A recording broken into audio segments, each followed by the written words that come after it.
Welcome to another episode of the tech mindset. आज हम फिर बात करने जा रहे हैं जनरेटिव एआई के सोशल एस्पेक्ट्स के बारे में।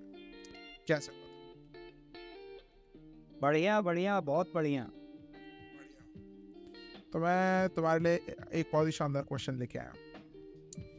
आपके बालकों को आप कैसे समझाएं कि जनरेटिव एआई क्या है?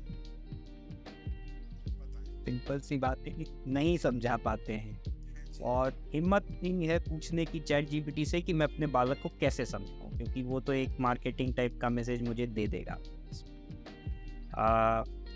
उसकी दिक्कत ये है कि मुझे समझ नहीं आता मैं कहानी कहाँ से शुरू करूँ। उसको चैट जीपीटी खोल के दिखा दूँ, मिड जर्नी खोल दूँ, डाली खोल दूँ, तो फिर वो खिलौना सा बन जाएगा उसके लिए कि अच्छा मैं भी जरा खेलूँ, बंदर के ऊपर केला, बंदर मामा, फटा पजामा, और वो सब शुरू कर देगा। क्या मैं उसे एआई से ही शुरू करूँ? भाई एआई क्या है, ह्यूमन इंटेलिजेंस क्या है, ये सब क्यों है मशीन, और वो सब से शुरू करूँ? या क्योंकि हम तो भाई कंप्यूटर साइंस पढ़े हुए लोग हैं, उसको कोर कंप्यूटर साइंस से शुरू करें कि जीरोस और वन, बिट्स, बाइनरी, बाइट, वो सब से शुरू करें, बेसिक एल्गोरिथम से शुरू करें, ऑटोमेशन से? तो समझ नहीं आया। तो टू बी वेरी ऑनेस्ट, मैं तो अभी छोड़ दिया कि छोड़ो।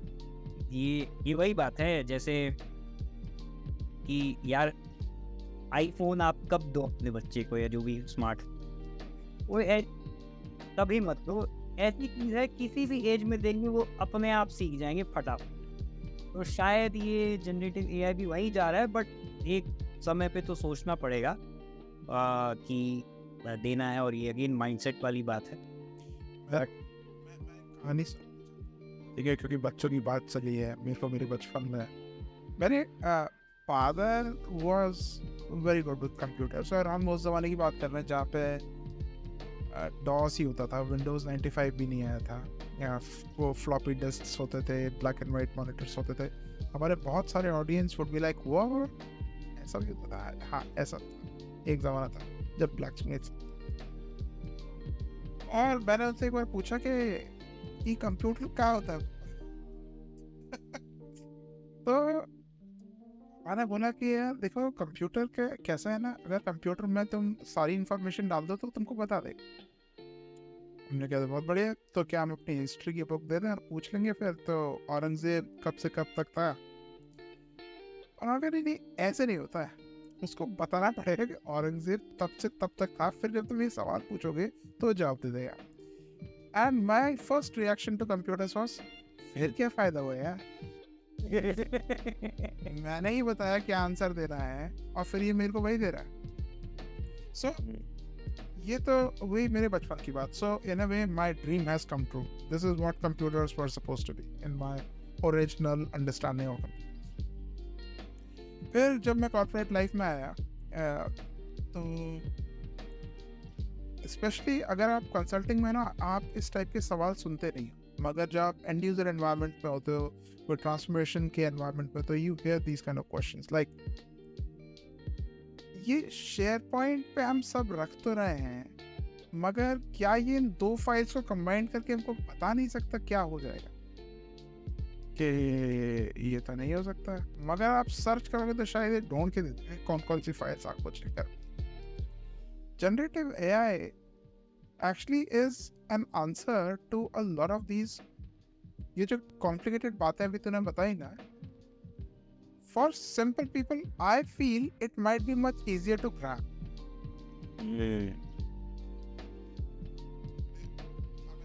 I totally agree भाई। तो और एक्चुअली मैं ये जो तूने बताया ना, तो इससे मुझे याद आया कि मैं रिसेंटली अभी एक डेटा साइंटिस्ट से मिला। मेरे कॉलेज में ऐसे ही हम लोग दारू पी रहे थे, तो वो अपने बकर में कहने लगे कि सर जी मुझे ना नया ही जस्ट फिनिश्ड हिज पीएचडी। मैंने कहा कि सर जी ये ना जनरेटिव एआई में मज़ा नहीं आ रहा। जैसे तूने पूछा कि कंप्यूटर कोई इनपुट देंगे आउटपुट आएगा तो फिर क्या मज़ा आया, उसे इस चीज़ में मज़ा नहीं, कि तो बड़ा आसान है सर। डेटा साइंस में ना बड़ा कॉम्प्लिकेटेड चीज़ें करना पड़ता है उसे लगता है। तो it is exactly true, it is back to आपका क्या माइंडसेट है। मुझे लगता है कि that was a symptom of a person जिसने एक बड़ी एक्सपर्ट स्किल ऑब्टेन की है पिछले कुछ सालों में, और अब वो उसे लग रहा है कि he doesn't want to really let go of that, he is not engaging with this new thing.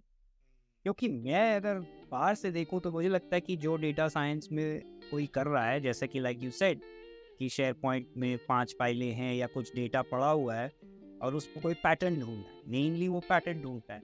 अगर तुमने प्रॉम्प्ट दे दिया कि सुनो इस टाइप का एक पैटर्न लेके बताओ, तो जनरेटिव एआई वो आंसर दे सकता है, फास्ट रिलायबल बेटर पता नहीं अभी तो, बट काफ़ी फास्ट दे सकता है। एक इंटरेस्टिंग आंसर तो आपको फटाफट मिल सकता है, rather than waiting for a 3 month project. तो इसके लिए इसीलिए क्योंकि हमारा प्रोग्राम तो माइंडसेट के बारे में है ना, इसलिए बहुत इम्पोर्टेंट है वो माइंडसेट रखना to learn and engage with this new thing. Mindset, I mean जो आदमी ऑलरेडी डेटा साइंस में है, I would choose to think कि उसका माइंडसेट ऑलरेडी काफ़ी प्रोग्रेसिव होगा। But why do you think this let go वाला प्रॉब्लम आ रहा है? क्योंकि अगर लेट्स से कोई नया प्रोडक्ट आया होता, क्या वो उस नए प्रोडक्ट को नहीं सीखता? Why do you think that's happening? ये मेरे साथ भी हो चुका जब मैं डेवलपर था।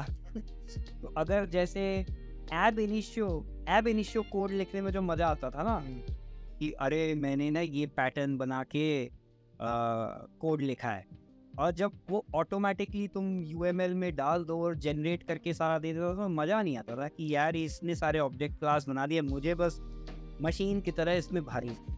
वो अलग बात है कि वो मशीन की तरह भरने वाला काम भी अब हो रहा है, हो जाएगा भाई, बट शायद वो भी उसी से गुजर रहा है कि टूल क्यों चाहिए जब मेरे पास ऑलरेडी मेरा स्किल सेट है। So it takes some time. So do you think this is that respect and that passion for the deep understanding of the topic?